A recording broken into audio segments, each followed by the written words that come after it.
We about to have a conversation, man. This is Yes, sir. First and foremost, welcome. Glad to be here. Thanks for the invitation. Glad to be back in Dallas, Fort Worth. You know, Dallas is one of the last major cities I started visiting on my speaking tour. I didn't hit Dallas until maybe 13, 14. I got Dallas kind of late, but saved the best for last.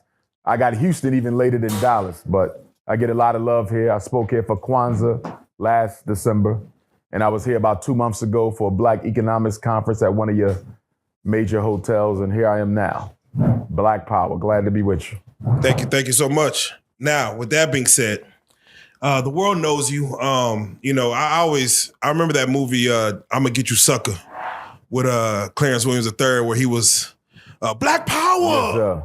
Yes, and then, you know, he had a whole situation with the white children. With his Black Power, his African bodyism, I always got that take from you. And what I would love to do, because those people in this world that look up to you, look at you as a superhero almost. And every superhero has an origin story. Yes, sir. Of where he got his superpowers from. So I'm curious, what is Dr. Umar Johnson's origin story? How does it start? I'm going to give you my origin story, and it ties into my superpower story.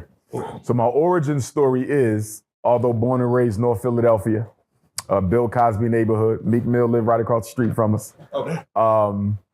In the third grade, we moved to North Carolina. My father was in the Marine Corps. And he was rough because he was a Marine Corps drill sergeant.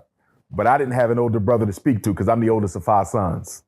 And so I said, when I grow up, I'm going to be the person that all the young people can talk to when they have no one else. So that was 8, 9 years old.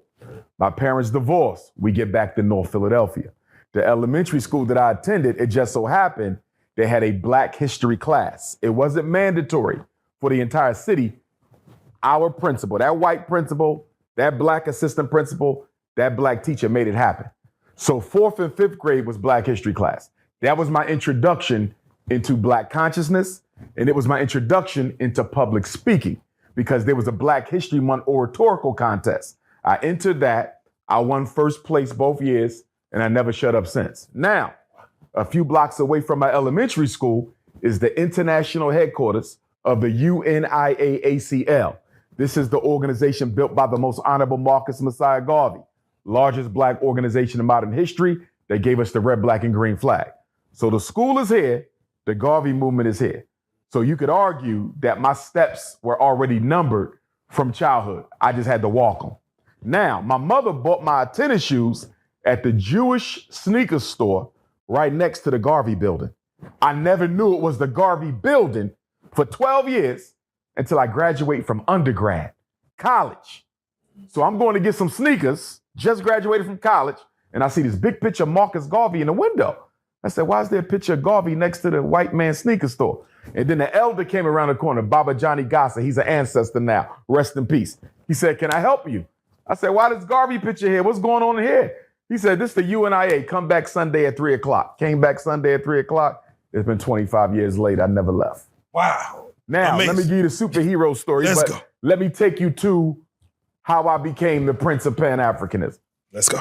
So I come back from Millersville University year 2000. Got to do my internship to get certified as a school psychologist in Philly. I do that. 2005, I go to Africa for the first time as Minister of Education for the Garvey movement. Ethiopia, South Africa, Nigeria, and Senegal. 30 days, 30 nights, I'm all by myself, right? People thought I was crazy. You going to Africa by yourself? Hell yeah, I've been waiting for this. So anyhow, the last stop in Africa is Senegal. I go Ethiopia, South, Nigeria, Senegal. I go to the slave dungeon in Goree Island. It's the superhero story. I walk into the female slave dungeon. I got a bottle of water. I was raised Muslim, Sunni Orthodox Islam. Philadelphia has the largest amount of American African Orthodox Muslims in the country. Dearborn has the most Muslims, period, but they Arabs. Philly is Mecca to African American Muslims, not necessarily the brothers and sisters from the Nation of Islam. We're talking Orthodox Islam, right? So anyhow, being raised Muslim, we never dealt with ancestors or none of that, right? And my father was strict with the Islam. So I walk into the female slave dungeon. I get down on one knee. I said, I'm going to pour me some libation. I never did this before. I'm in Africa for the first time. I got to do a libation. So I start calling on my ancestors in a female slave dungeon in Goree. True story. I started crying, but the tears didn't feel like mine. I got up and walked out the dungeon because it kind of caught me off guard, right? I said, whoa, that was a little different. What was that? I go back in. I finish my libation. I don't think nothing of it. I get back to my hotel room. Same night. Sun is still up. It's about 2 hours from sunset. I call my mother, let her know I'm good.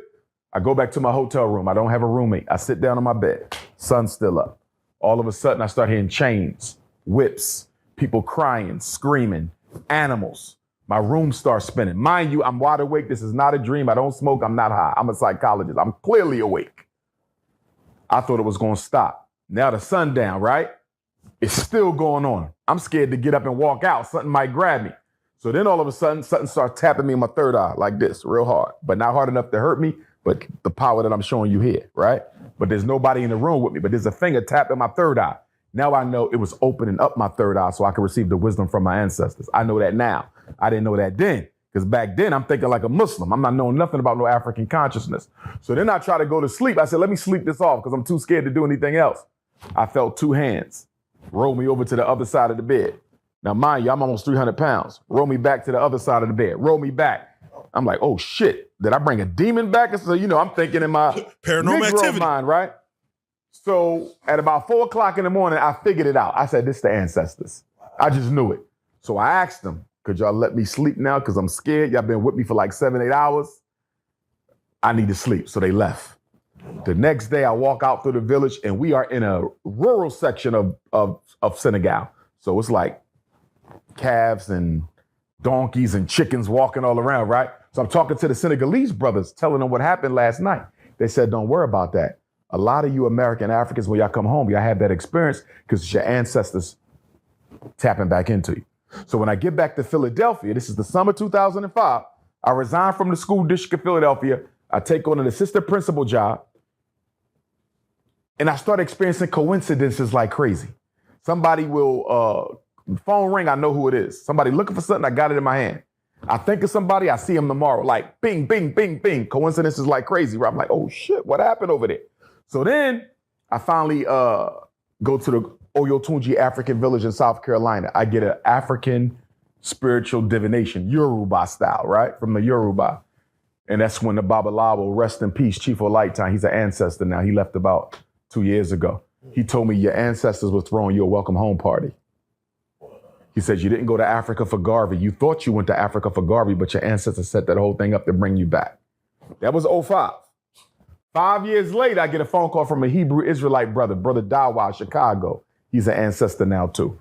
He said, I want to interview you on my public access TV station. Now, at this time, nobody know who I am. I'm still just the Pennsylvania Pan-Africanist. I ain't the prince yet. So I said, Chicago, that's the second largest city. I'm there. This is probably only the third or fourth time I ever flew an airplane, right? I'm almost 1 million miles in with Delta now, but this is beginning. So I go to Chicago. I do the interview with Dawa, psychoacademic war against black boys. Now, mind you, I done these interviews 100 times, but only in Pennsylvania. So I do it in Chicago. The interview is over. I asked him for a copy of the DVD. He said, I can't give you the DVD because I need this. I said, no problem. Send me a copy later. At the last minute, he changes his mind. If he doesn't, we might not be here today. He gives me the DVD, right? 6 weeks later, I speak at the National Black Theater in Harlem for the first time. So now it's New York, Harlem. I spoke in New York before, but it was private and only for the Garvey movement. This was for everybody. So I get to Harlem. I got copies of the Chicago interview. I give them out. My New York lecture was entitled Post-Traumatic Slavery Disease Part 4, Miseducation of the 21st Century Negro. It's on YouTube. So anyhow, after I do the lecture in Harlem, 125th and 5th, give out the Chicago interview, I lie to you not. Within 48 hours, my phone started ringing with area codes I'd never seen in my life, up until October 30th, because the Chicago interview was September 18th, 2010. The New York lecture was October 30, 2010, 6 weeks later.